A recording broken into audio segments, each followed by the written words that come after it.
Thank you for clicking on this video, and welcome to the Spencer Disclosure, a podcast attempting to clarify the mud that is existence.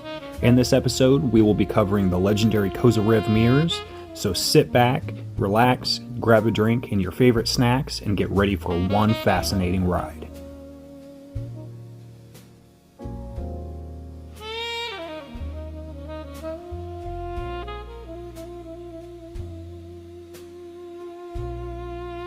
What if time isn't just something you move through? What if it's something you can interact with? Not metaphorically, not philosophically, but physically. Because deep in the Soviet Union, a scientist proposed something radical, that time itself is a form of energy. And if that's true, then maybe it can be focused, bent, even observed. This is the story of Nikolai Kozyrev and the strange device known as Kozyrev Mirrors. Kozyrev wasn't a fringe figure. He was an astrophysicist, a respected researcher studying stars, thermodynamics, and cosmic energy. But his ideas took a turn. He began to question something fundamental. What actually powers the universe? Because according to him, standard physics wasn't enough. He believed that time itself wasn't passive. It wasn't just a dimension. It was an active force. A kind of invisible energy that flows through reality. And more importantly, it could interact with consciousness. Years after Kozyrev's work, researchers in Russia began experimenting with a device inspired by his theories. They built structures made of curved, reflective metal, usually aluminum. Not mirrors in a traditional sense, not for light, but for something else. Time. These were designed to focus the time energy into a single point, a chamber, and inside that chamber a person would sit, alone, waiting. Now this is where things get strange, because the reports coming out of these experiments weren't subtle.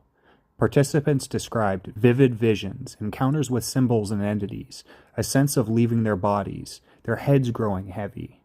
Some claimed to see distant locations, others reported glimpses of the past and possible futures. There were even accounts of shared experiences, multiple participants describing the same imagery independently. Hallucinations, maybe? Possibly. But the consistency of certain reports raised questions, because when different people in different sessions start describing similar phenomena, you have to ask, is something being generated or is something being accessed? Kozyrev's ideas suggest something unsettling. What if the human mind isn't just producing consciousness? What if it's receiving it, like a radio, turning into a signal that already exists?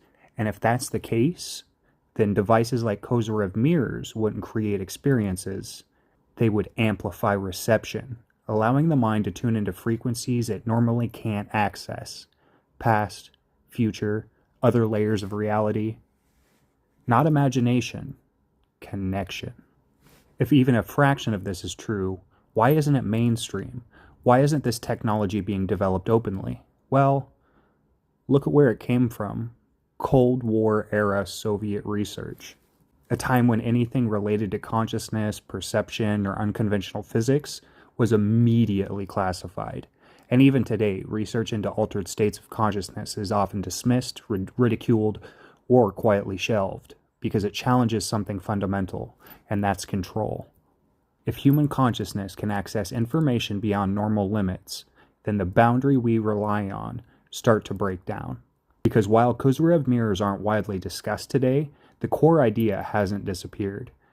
We're seeing renewed interest in consciousness studies, non-local perception, and the nature of time itself. Even in mainstream science, there are questions about whether time is linear as we perceive it, or if it's something a bit more strange. And on the fringe, people are still experimenting, building their own versions of these mirrors, trying to replicate the effects, chasing something out there just out of reach. But it doesn't stop them. They keep going. Let's entertain the idea for a moment. What if Kozyrev was right? What if time is not just a backdrop, but an active medium? And what if consciousness is capable of navigating it? Then the implications are massive. Memory wouldn't just be recall, It could be reconnection. Intuition wouldn't just be guesswork, it could be signal detection. In the future, not something that hasn't happened yet, but something that exists, just not where we are.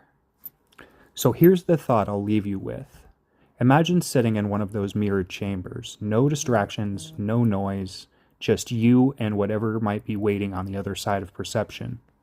Would you see nothing, or would you see too much? Because if devices like Kozyrev Mirrors do anything at all, it might not be showing you something new. It might be removing the filters that are keeping you from seeing it all along.